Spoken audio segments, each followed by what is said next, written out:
Bernard de Montreal. Preparatory Communication Number 13. Divination.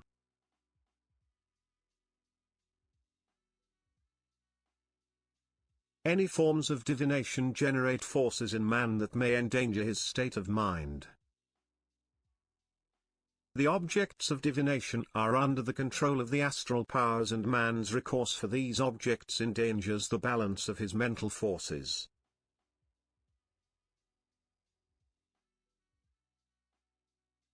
Man has no memory of his past, and he does not understand the connection between this past and his present life.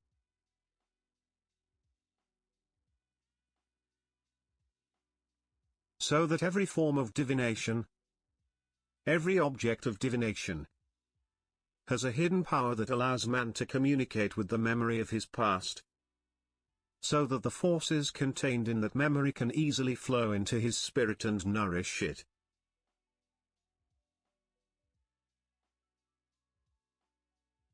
Man's past has not always been very positive. And since the past has a natural tendency to return to the present, to remanifest itself, man can easily become its prey, such that the energy of their memories, rather than the mistakes of the past, is perpetuated. The objects of divination, by their very nature, represent on the material plane a bridge with the invisible forces of the astral.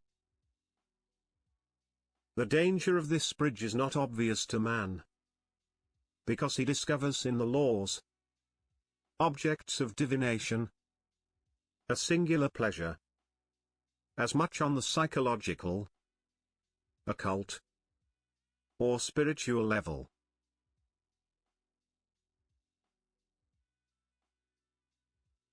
What man does not realize is that these objects have been intuitively presented to humanity in order to increase man's occult power, and to involve him, through his body of desire, in tampering, consciously or unconsciously, with the forces that distort the real aspect of man's spiritual and evolving consciousness.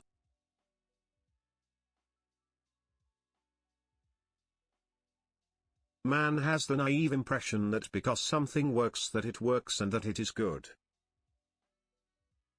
This impression is extremely dangerous, because it creates a certain dependence in the individual, depending on whether his relationship with forms or objects of divination is more or less rooted in his natural temperament.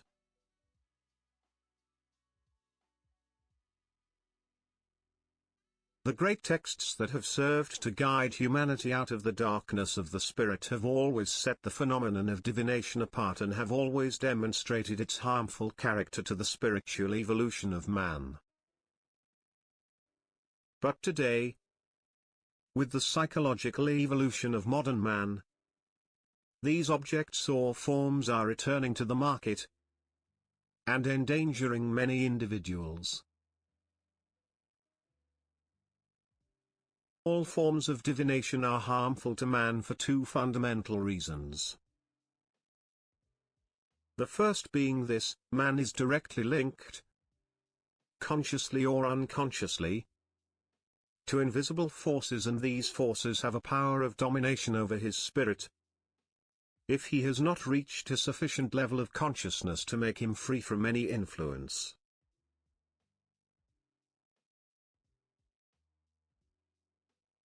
The second reason is this: man possesses within him natural forces that he can only use when he has reached a sufficient level of psychological and spiritual evolution, so that his maturity, his balance, is never put in danger.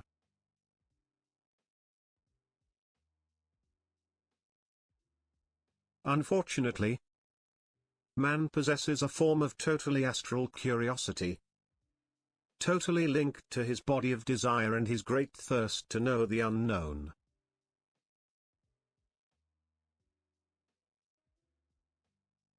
And from this natural situation, man progresses towards often very occult means that allow him to touch with his fingertips a little bit of knowledge, which instead of advancing him in his evolution, can cause him very serious problems.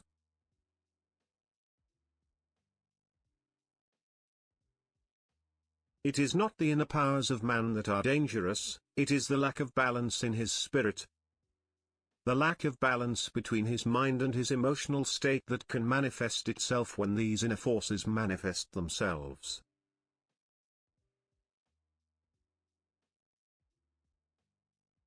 And precisely, these forces are fed, brought to the surface, when man, for reasons of pure and simple curiosity or thirst for knowledge, gets into the habit of using mechanical means to reach a little beyond.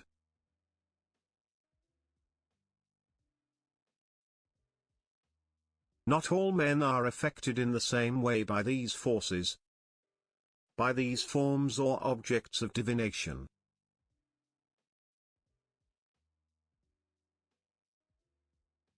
Very often, it is the most sensitive who are the greatest manipulators and victims.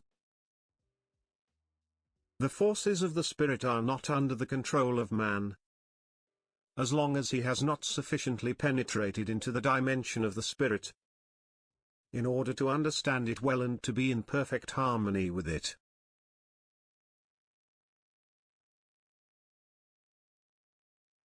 It is better for man to know little or nothing about the spirit than to know a little more, but in an imperfect way. For his spirit will be nourished by the spirit, and the weakness of his spirit will become a doorway through which the forces of the invisible will seek to enter him, to confuse him. The disease of the material body is painful, but the disease of the spirit is even more terrible to man. And those who, for one reason or another, indulge in fun, or play, or enjoy objects of divination, risk putting their own balance at risk.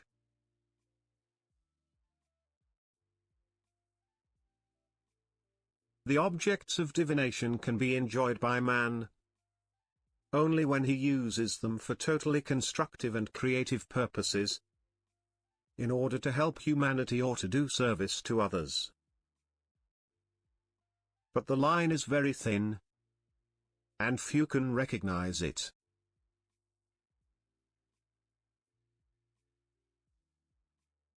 Whatever attraction or good feeling a man may have for an object or system of divination, he attracts astral forces to himself. And according to his receptivity, his sensitivity, these forces will establish a kind of permanence in him of which he may not even be aware, but which will nevertheless act on him. If man is to know the unknown, the invisible, there are spiritual forces within him that will enlighten him in time and place. And these spiritual forces will never use material support to make him know certain things in order to help him in his evolution or in his relationships with others.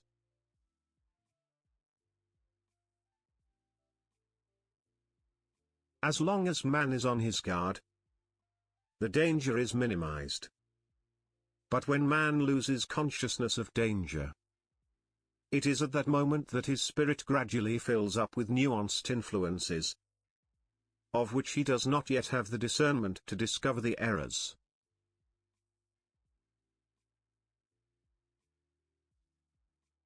And from these errors, a foundation of knowledge is built in his mind, neither true nor false, which will always influence his spirit and prevent him from seeing things as they are, as they can be explained by the spiritual intelligences who communicate or can communicate with him, either through his intuition or directly by the mental body.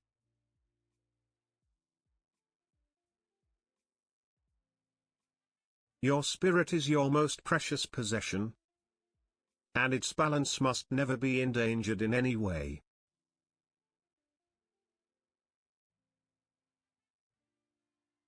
If you consider that today's world is undergoing a great transformation, a great change, and that in such a period of enormous success are part of the human experience, you will understand that man of the 20th century, and especially at the end of the 20th century, must be on his guard, and not allow influences and forces to enter him, from which he could so easily be excluded and free.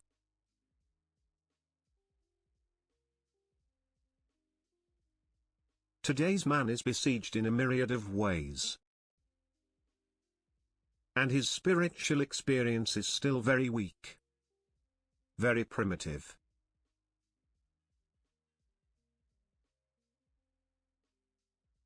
We cannot understand the mysteries of the Spirit by using our intelligence, but the Spirit can explain to man when he has a free way through his consciousness.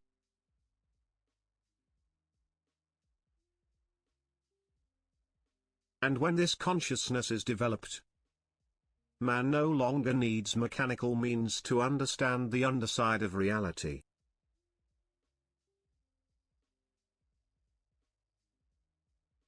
One of the great dangers of divination objects lies in their power to make us believe that what we receive as information is necessarily correct, because it comes from a level of reality that is not directly attached to man's normal and natural consciousness.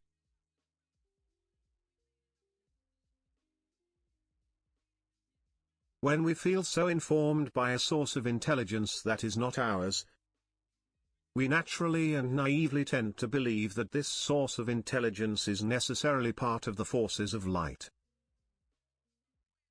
However, this is not always the case, and in all cases contrary to this, man risks disturbing his balance and endangering his mental health.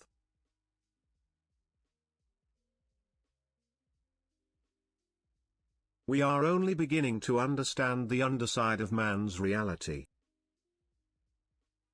And it is only through total and complete vigilance that we will be able to see its contours and discern whether the influences are of positive or negative origin.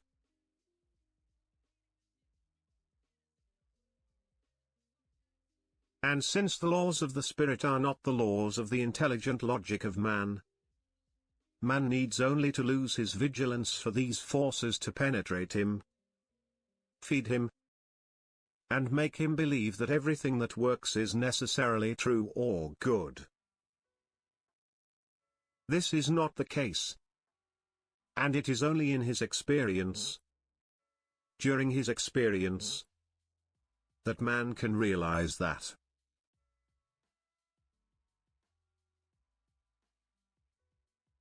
We are only trying here to give you reference points, warnings. The rest is your own experience, since the experience is not transmitted.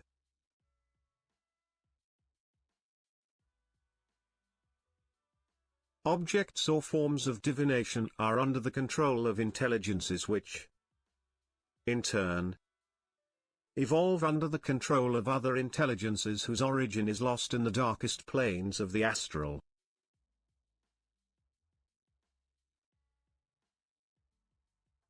Although man does not have in himself the natural discernment to correctly, instantaneously, and precisely evaluate the value of these influences, he must understand that everything that does not come from him internally is suspicious and must be verified at the source that is in himself.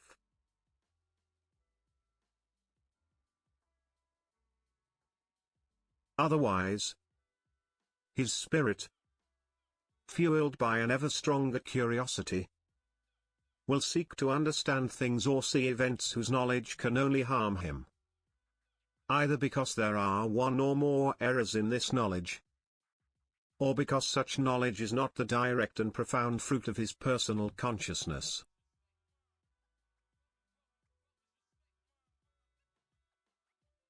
Man's spirit is easily mesmerized by what he does not fully understand.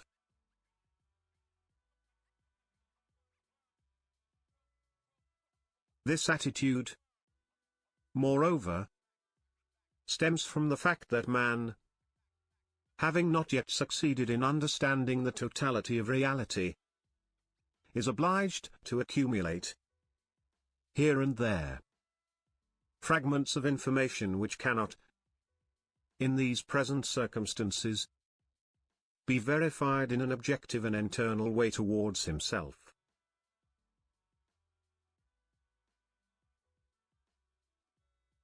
One of the great powers of supramental consciousness comes from the absence of personnel in man, so that his ego can never intervene if man is aware of sources that seek to delay, without him noticing, his evolution.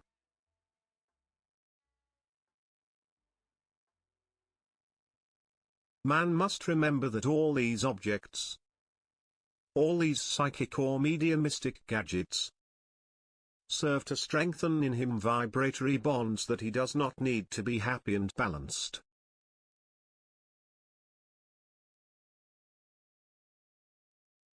On the other hand, we recognize that any form of study using these objects, based on a deep sense of helping man or humanity, has attributes whose manifestation can be considered positive, spiritualizing, and of service to man.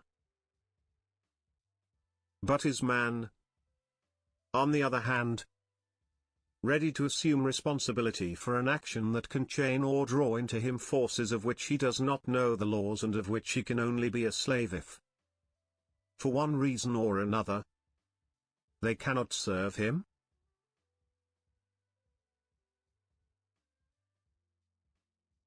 Man's adventure with the forces of the spirit is an adventure that can be fearsome, if these forces do not come from the light and do not come to man of their own free will.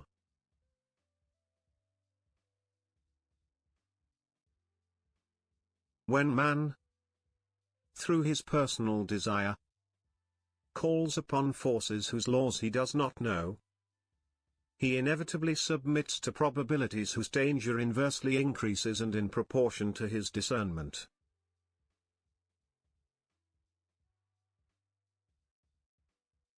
As long as man is not assured of a spiritual, powerful and uncorrupt communication, he puts his spirit in danger when he manipulates in a mechanical way energies whose power exceeds his understanding.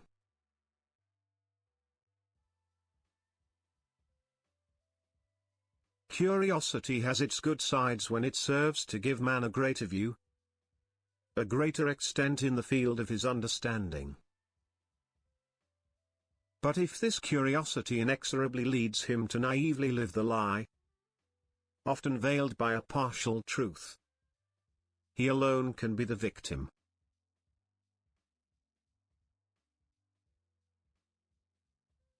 Contemporary psychology, despite its sincere efforts, can with great difficulty interpret the occult role of the spirit in man. And for this reason, man has little access to any form of assistance or education that can give him enough information about an evil that is both pernicious and dangerous. Your spirit is your greatest possession, and the psychological security of your spirit, your greatest asset against the distortion of the truth.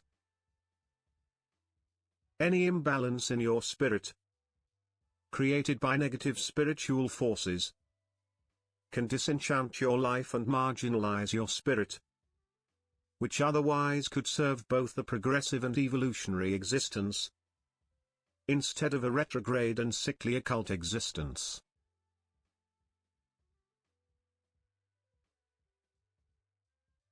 It is enough for you to look, to observe in some of you who practice one or the other form of divination, to realize that these forms of amusement undermine their natural intelligence and unbalance the performance of a comfortable mind and a healthy emotional state.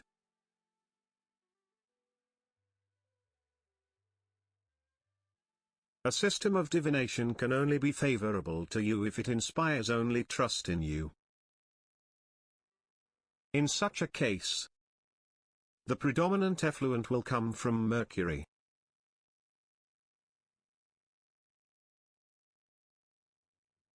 On the other hand, if such a system does not inspire confidence in you, its effluvium will be either lunar or Martian. In the case of the effluvium from Mars, the contribution to your psychological balance will be harmful insofar as your naivety will prevail over your common sense.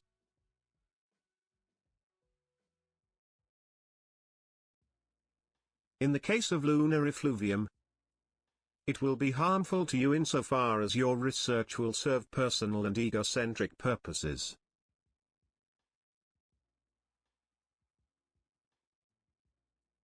Those, on the other hand, which can benefit favorably from divination systems, must remember that man, to the extent that he is unaware of the pre-personal intelligence in him, is subject to the law of cosmic lies according to whether it should be applied in his life plan.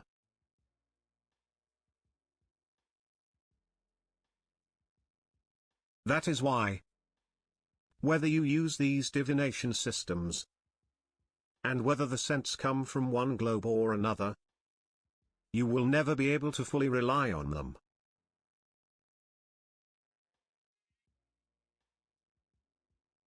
And where only one mistake is made, others can follow. On the other hand, if you raise your vibratory level, if your consciousness becomes predominant and succeeds in piercing the veil of the ego, these systems will no longer be necessary for you, since the supramental will inform you of what you need to know.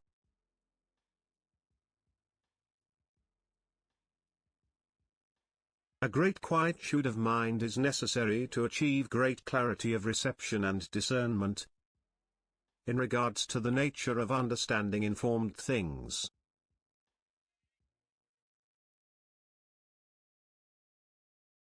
Notice that nothing comes to man from the invisible is easily accessible to him.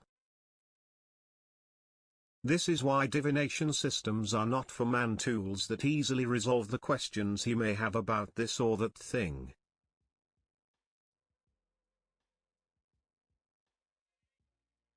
The elders have known the danger of desecration of the sacred, that is, of the occult. They have transmitted to man, to future generations, teachings that should protect him against the abuses of selfish desire.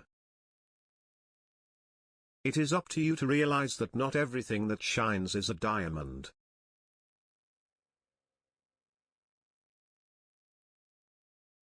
Know how to protect your intelligences and maintain the balance of your spirit, because without one, you cannot understand the other.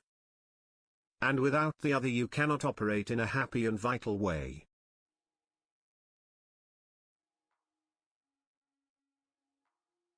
The confusion of the spirit is a gradual thing, and it is little by little that man, encountering forces whose laws he does not know, gradually loses its roots in his psychological reality, by undertaking by himself to travel on lands which, for him, are unknown and for the moment unrecognizable.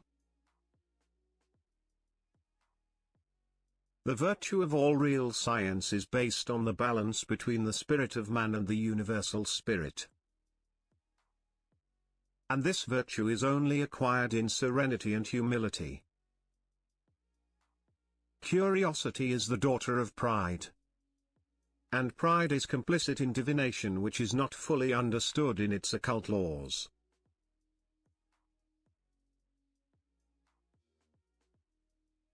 It is not divination by itself that is dangerous for man, it is ignorance of man that is dangerous for himself. Divination is only one aspect of the laws of the spirit, and man must recognize that what works materially and psychologically is only an inferior aspect of a much larger and greater reality, which he must fully understand, in order not to subject his spirit to the burden of ignorance that can cause him trouble, rather than to bring him real, fundamental and precise knowledge.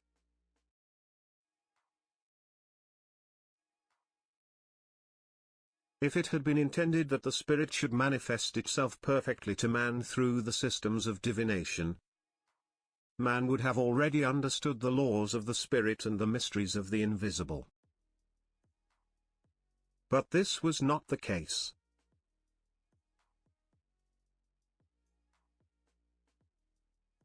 Although divination is related to the laws of the Spirit, there are pernicious aspects within its mechanisms, and only the wise man can avoid damaging the fragile foundation of his spirit.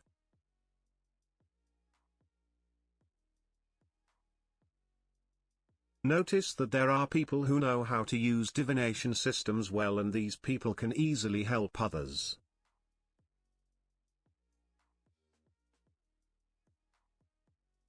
But not all men have the sensitivity and centricity necessary to make good use of these systems of clairvoyance, which should allow them to see a little in the future.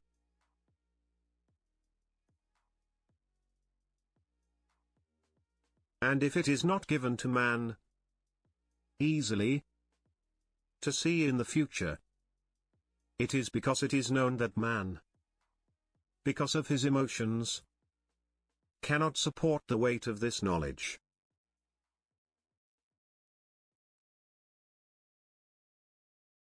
Man's interest in divination is a natural interest, because man seeks to understand or see beyond the veil that envelops his spirit.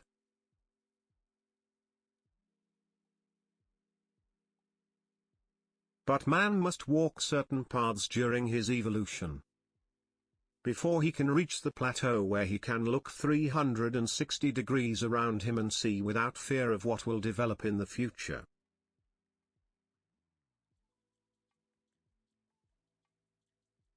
That is why the safest formula available to him is based on the relationship of his spirit with the universal spirit.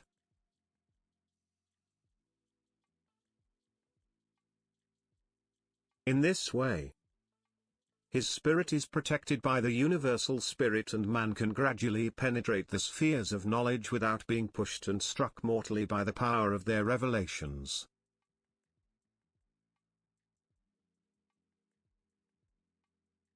The man of tomorrow must no longer be subjected to the suffering of the spirit. And for this condition of future life to be fulfilled, he must learn to know and understand all the laws of the spirit, such that his material life is filled with the spirit, and not filled with his ideas of the spirit and its laws.